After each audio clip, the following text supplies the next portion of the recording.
Buenas noches, soy Olga Tarnowska y este es mi blog sobre la guerra de Rusia contra Ucrania y la victoria ucraniana inminente.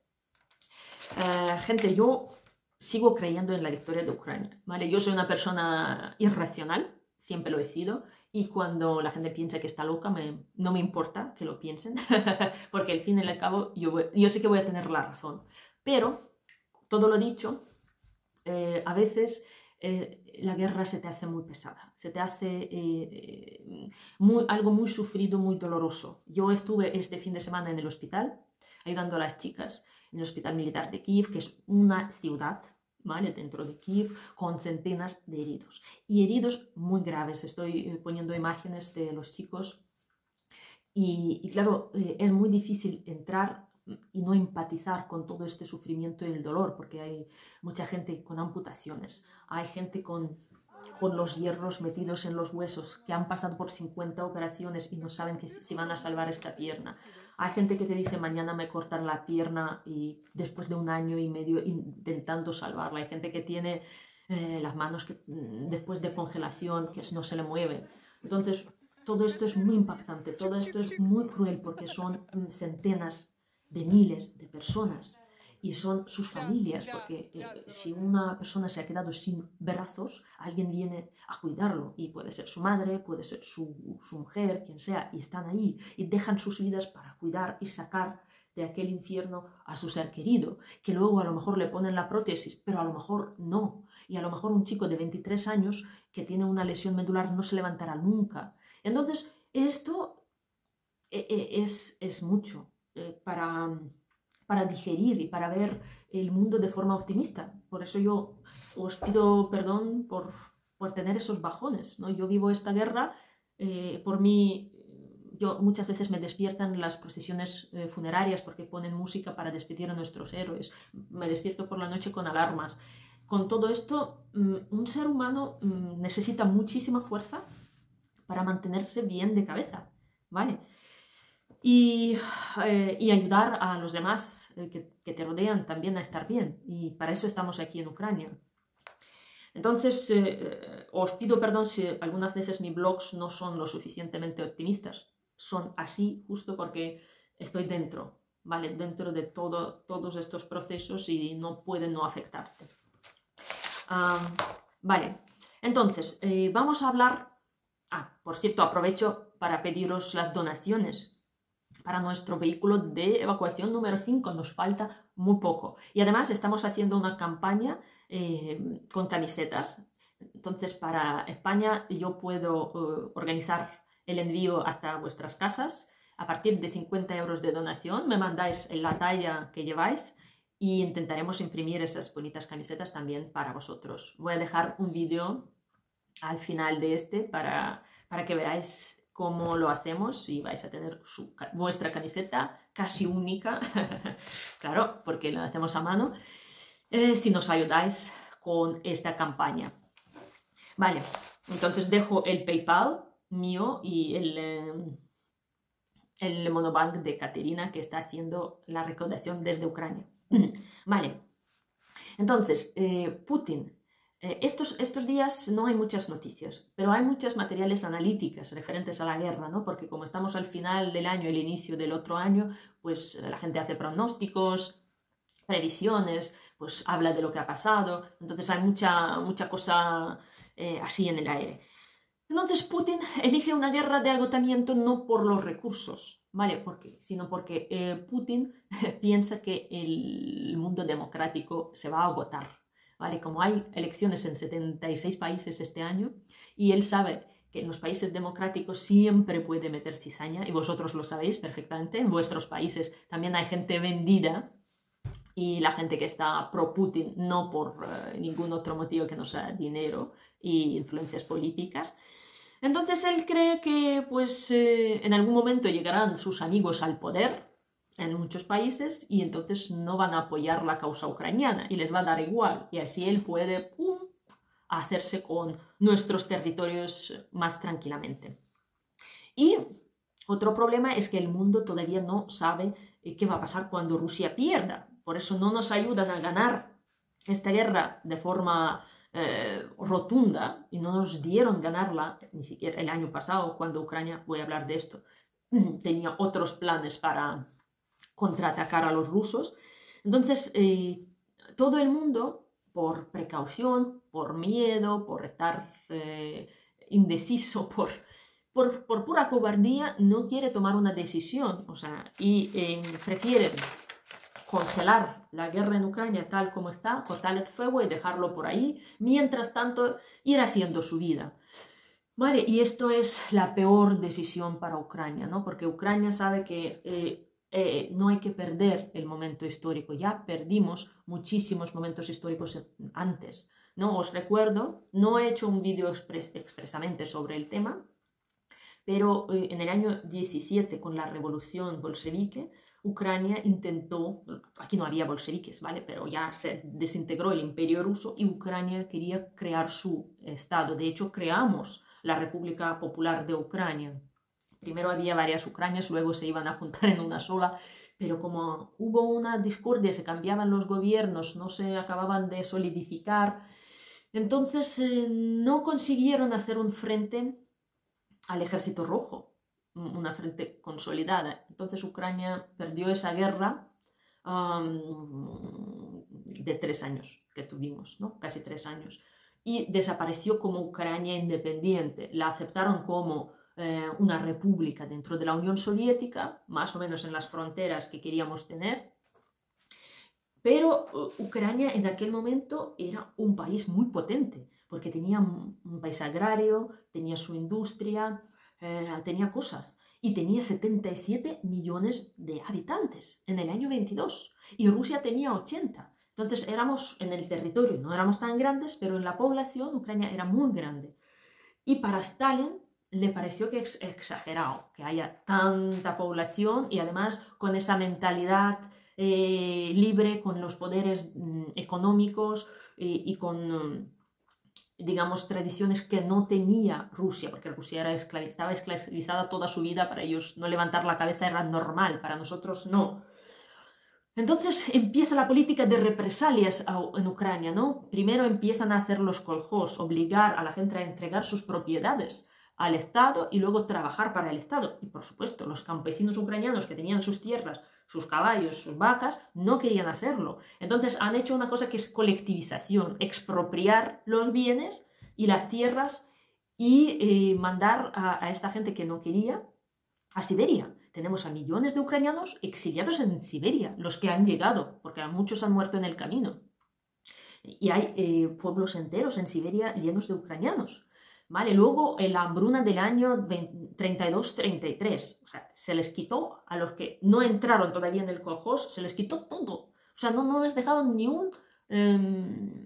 una ramita de trigo, es como se llama la ramita de trigo, me tenéis que ayudar. ¿Vale? Entonces, 7 millones de ucranianos, dicen que es entre 4 a 10 millones murieron. Y sobre todo en las regiones de Lugansk y Donetsk, que antes eran puramente ucranianos, pero les exterminaron físicamente. Había como pueblos enteros muertos de hambre, enteros. Y luego, claro, vinieron los rusos a repoblar estas zonas y por eso se creó el Donbass ruso hablante, que antes no lo era. Luego empiezan a represalias contra todos los intelectuales, la élite. Les mandaban a los campos de concentración, a los gulag, los fusilaban. Pues había procesos, había lugares donde hay miles de ucranianos de lo mejor de nuestra nación fusilados. ¿Vale? Luego, Segunda Guerra Mundial, otros 10 millones de ucranianos muertos. Y así Rusia consiguió reducirnos pues, a 50 millones, que era nuestro país en el año 91. Con lo cual, simplemente os digo que para Ucrania perder esa guerra es dejar de existir, simplemente dejar de existir como una nación, como un país. Ya Rusia ha conseguido con esta guerra expulsar a 8 millones de ucranianos fuera y ellos no volverán, la mayor parte no volverán. O sea, hay que ser realista. Si ya las personas llevan ahí 2 años con los niños yendo al cole y han encontrado empleo, no van a volver a este país que está hecho una ruina y no se sabe lo que le va a pasar. Entonces, Ucrania necesita ganar esta guerra para vivir. Y Rusia, pues lo sabe, ¿no? Que ellos están empeñados en destruirnos.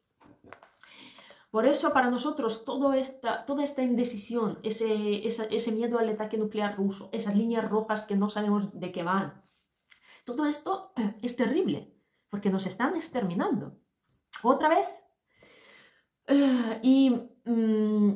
Salen analíticas, algunos dicen que no hay que temer la desmembración de Rusia, porque va a pasar más o menos lo que ha pasado en la Unión Soviética, que habrá varios, no sé, 15 países, 20 países, con los cuales hay que negociar, hay que darles garantías a cambio de armas nucleares, etc. Crear gobiernos democráticos, apoyar. Pero claro, nadie quiere meterse en este rollo. Y es un problema que hay que resolver, ¿vale? Porque Rusia fuerte, que gana Ucrania, es la luz roja para todos los países poco democráticos de avanzar. Tanto para China como para Corea. Mira Corea, están muertos de hambre ahí comiendo 4 arroces al día y quieren darle una lección a Corea del Sur, que es uno de los países más avanzados. Entonces, estamos provocando una cosa absurda, ¿vale? Y absolutamente innecesaria para un hombre del siglo XXI. Entonces, el mundo tiene que tomar decisiones a favor de la supervivencia de los humanos. Y si dejamos a Rusia fuerte, ganando las guerras y aglutinando otros países, también tenemos Rusia reforzando a China, que tiene sus aspiraciones, en vez de manejar la política y dar prioridades a los países como India, por ejemplo. Vale, entonces, yo estoy haciendo este blog también para tener vuestro apoyo y espero que seáis proactivos en vuestros países respectivos. Porque hace un par de semanas, la semana pasada incluso, salieron casos insólitos en Italia, ¿no? Cuando se publicó esto, que vamos a restaurar Mariupol, o sea, los rusos que destruyeron Mariupol, que vinieron a Mariupol, que se apropiaron de todas las viviendas y todo lo que tenían allí los ucranianos, que viven en las tumbas de 100.000 personas muertas en Mariupol, van a Italia para hacer una feria y recaudar fondos para ir restaurando Mariupol. ¿Esto qué es? Encima que lo han ocupado, lo han destruido, lo han saqueado, ahora van a pedir dinero europeo para reconstruirlo y hacerlo bonito. A la rusa, claro. Entonces, luego, en la misma Italia, es Emilia-Romagna, pues aparecieron otros anuncios. Uno que era un homenaje a Daria Dugina, que era la nazi rusa, la hija del ideólogo nazi ruso Dugin, y la conferencia de Dugin, que están hablando ahí, Dugin va a dar una lección a los italianos del mundo ¿cómo se dice? Multipolar, o no sé qué historias, ¿vale? Entonces, en Italia se está dando plataforma de reclutamiento intelectual a esta gente, a esta chuma que produce, que son fascistas puros y además son ideólogos del fascismo, ¿no? Menos mal que la comunidad ucraniana empezó su movida, protestar, hablar con los alcaldes, etc. Y consiguieron cancelar todos los eventos, pero los rusos están ahí y están en vuestros países intentando hacer cosas parecidas. Por lo tanto, yo cuento no solamente con vuestro apoyo pasivo, sino con las cosas proactivas que se pueden hacer. Me imagino que en cada país son cosas particulares o diferentes, pero si hay alguna posibilidad de ayudar a Ucrania y fastidiar a Rusia, hay que aprovecharlo. Y os invito a que lo hagáis.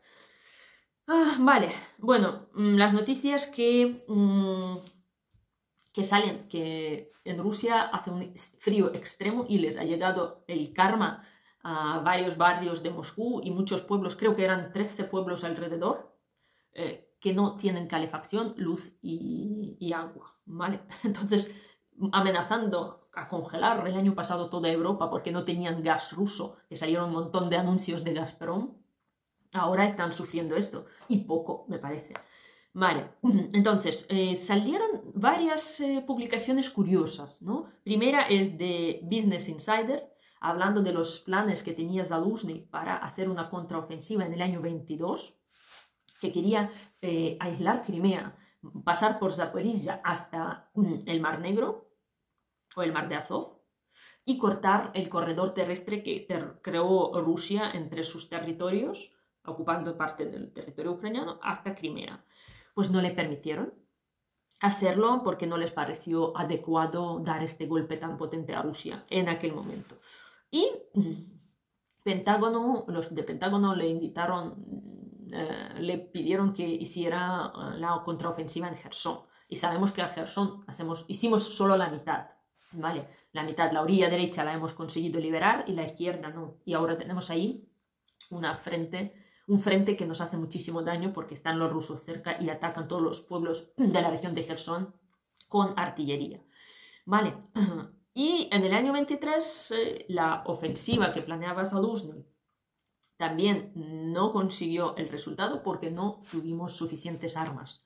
O sea, de una forma u otra a Ucrania no le permiten hacer lo que se necesita hacer para una guerra. Y esto es lo que duele mucho, ¿no? Porque si tus aliados te tienen las manos atadas, no puedes ir a ninguna parte, aunque quieras y aunque tengas ganas. Y claro, y ya con tanto tiempo en el frente y tantas pérdidas, porque Rusia ha perdido, ¿cuánto? 360.000 personas, pues Ucrania ha perdido 200 y tantas mil personas, ¿vale? Y los heridos y todo esto, o sea, hemos perdido también el núcleo principal de nuestra gente. Y nos cuesta mucho repararlo porque no lo podemos hacer como Rusia. No podemos concentrar nuestro ejército aquí, lo tenemos que sacar y formar fuera de Ucrania. Entonces todo es bastante complicado. Y todo esto, por supuesto, no nos añade optimismo. Pero también tenemos otra publicación que es de Bild, del periódico alemán, que dice que aquí yo creo que podría ser una propaganda, no es propaganda, una operación informativo-psicológica, ¿vale? Pero en plan darnos noticias positivas. Porque dice que la ofensiva del invierno, otoño-invierno de Rusia también ha fallado, ¿no? Que ellos no consiguen, están intentando presionarnos en 2 puntos, en Avdiivka, donde no han conseguido cruzar el ferrocarril del pueblo Stepove, o sea, no pueden, están ahí todos los últimos vídeos que hay, es en aquella zona, o sea, no consiguen superar esa línea. Y en Kupiansk también han parado en un pueblo que se llama Sinkivka y de allí no consiguen. Con lo cual los 2 puntos de ataque que ellos tenían, pues no avanzan. Pero, claro, luego quieren hacer una línea de seguridad para que Ucrania no bombardee Belgorod, ¿no? Entonces quieren expulsar a todo el ejército ucraniano de la línea de 15 kilómetros de nuestra frontera por la zona de Kharkiv, Kupiansk, y así ellos tendrían cierta seguridad para hacer sus operaciones. Por supuesto, no lo consiguen, pero eso no quiere decir que no lo volverán a intentar, porque con las temperaturas más fríos se congela la tierra y ellos ya pueden pasar con su maquinaria pesada. No sabemos si lo van a hacer, lo van a intentar hacer porque la guerra no tiene pausas, la guerra sigue y continúan todas las operaciones. Así que si ahora parecen estar en pausa, mañana volverán. Vale, pero claro, estas operaciones sin terminar a Putin tampoco le dan herramientas para seguir su juego, porque él a lo mejor quiere ocupar toda la zona de Lugansk y Donetsk y no consigue. Y no consigue y por eso no puede negociar nada, porque si lo estuviera en su disposición ya podría decir, bueno, yo me quedo con esto, pero con tal y tal condición, pero como no han conseguido, pues no pueden ni siquiera sentarse a negociar, que mucha gente dice, hay que negociar. Ahora mismo, en esas condiciones, Putin no puede negociar, porque no hay nada que negociar. Vale, bueno, nada que negociar desde su punto de vista, de momento. Vale, ¿qué más? Ayer Rusia bombardeó Kharkiv, hoy también, o sea, los bombardeos siguen, son las bombas, los misiles balísticos S-300 y las bombas aéreas guiadas. Hay varios muertos en aquella zona y hay destrucciones, como por ejemplo el centro de recreo infantil. Y han bombardeado 17 localidades de la región de Kharkiv. También Se habla de que hoy un par de drones han atacado el aeropuerto ruso de Engels. Con un par de drones no se va a ninguna parte, pero por lo visto los ucranianos siguen sus ataques y puede ser que esos 2 drones solamente son un reconocimiento para un ataque mayor, porque en aquel aeródromo se basan muchos aviones de la aviación estratégica y de bombardeo rusa. Vale, ¿qué más? En las últimas semanas se ha descubierto que Rusia ha mejorado bastante sus drones. Ahora tienen termovisores, ¿vale? Entonces los drones por la noche ven la disposición de nuestros militares y esto es muy peligroso, ¿vale? Y nosotros sabemos que Rusia no fabrica termovisores, eso quiere decir que se los suministran tanto China como otros países, incluso los países europeos. Y es peligroso porque nos hace muchísimo daño. Vale, otra noticia que Zelensky estuvo hoy en Lituania. Lituania, como sabéis, es uno de nuestros mayores aliados y el país que mayor cantidad de armas nos provee contando con su PIB, ¿vale?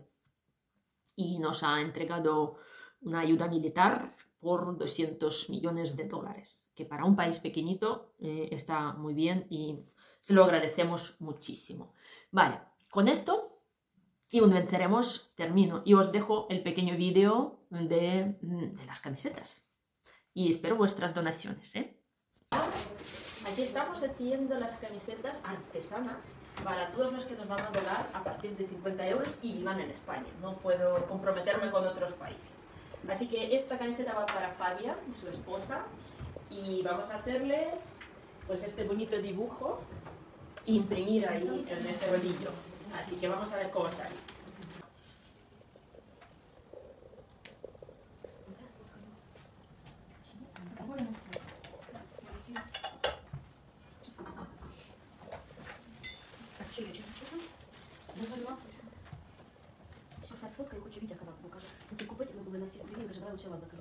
Tenemos nuestra camiseta y las formas que vamos a imprimir. Entonces, esto es la flor.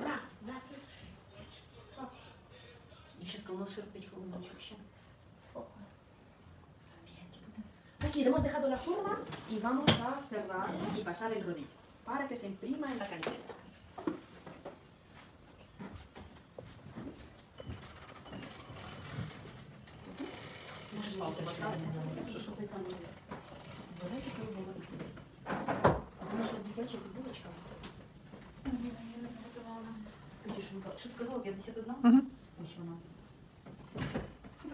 Та ні, вона маленька, Катя. 54-ту беріть. Там така дівчинка, а вона така... 54. На літо її зразу готується до саду. Ось 54. Я її приложу. Там не чорна, вона віна, так? Чистесенька, я зараз приложу її і туди свою.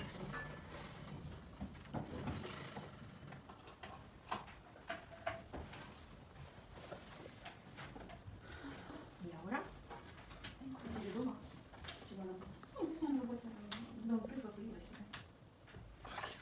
Магія. Притримуй ножки, а притримуй ножки, ось так. Це ж сам як не схожу за хочеш, можна... Вау! otra. Браво! ¿Ya está?